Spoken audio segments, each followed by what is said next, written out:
ఢిల్లీలో కిషన్ రెడ్డి మాట్లాడుతున్నారు, లైవ్ లో చూద్దాం. కాంగ్రెస్ పార్టీ వ్యవహరిస్తూ ఉంది. రేవంత్ రెడ్డి మాట్లాడుతున్నాడు, ఆదాని మోడీ గారు పోయి దేశ పరువు ప్రపంచ దేశాల ముందు తీశారట. ప్రపంచ దేశాల ముందు భారత పరువు తాకట్టు పెట్టారట. భారత పరువు తాకట్టు పెట్టేది, ప్రపంచ దేశాల ముందు భారతదేశం గురించి నవలపాలు చేసేది, భారత న్యాయ వ్యవస్థ పైన, భారత ఎన్నికల కమిషన్ పైన, భారత దర్యాప్తు సంస్థల పైన, ఇతర దేశాలకు వెళ్ళి భారత సైనికుల పైన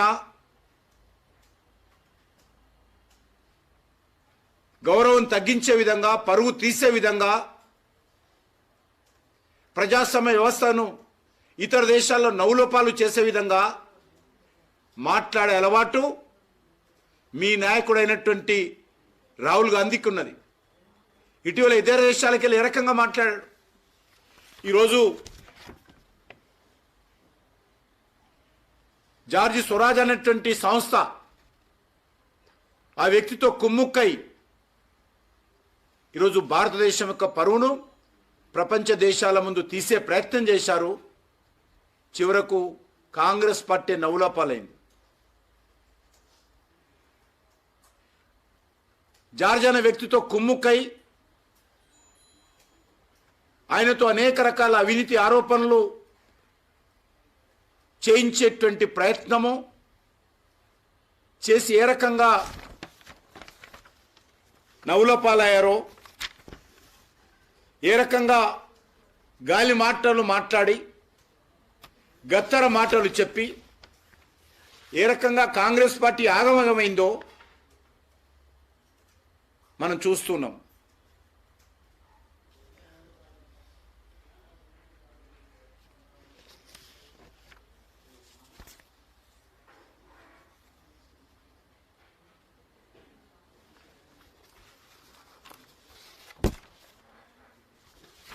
దేశం కోసం ఏమైనా చేస్తామనేటువంటి మాట్లాడుతున్నటువంటి రేవంత్ రెడ్డి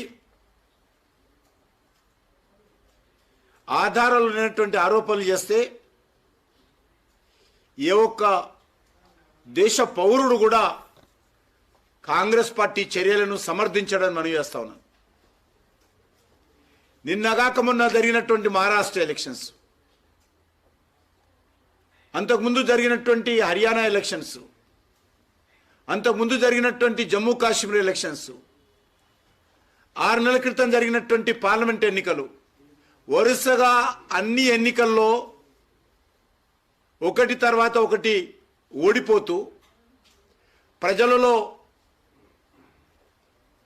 ప్రాబల్యాన్ని కోల్పోయినటువంటి కాంగ్రెస్ పార్టీ ఒక నీచమైనటువంటి దిగజారుడు రాజకీయాలు ఈ దేశంలో చేస్తూ ఉంది. రాహుల్ గాంధీ ప్రధానమంత్రి కాలేకపోయానని గత 3 ఎన్నికల్లో ఆశ పెట్టుకొని ఎన్నికల్లో పోటీ చేసినా ఈరోజు ప్రజల మద్దతు లేని కారణంగా నిరాశ నిస్పృహలతో ఒక డిస్పరేట్గా ఈరోజు రాహుల్ గాంధీ వ్యవహరిస్తున్నాడు. ఆయన నడుపుతున్నటువంటి రాజకీయాలు కానీ, వ్యవహరిస్తున్నటువంటి తీరు కానీ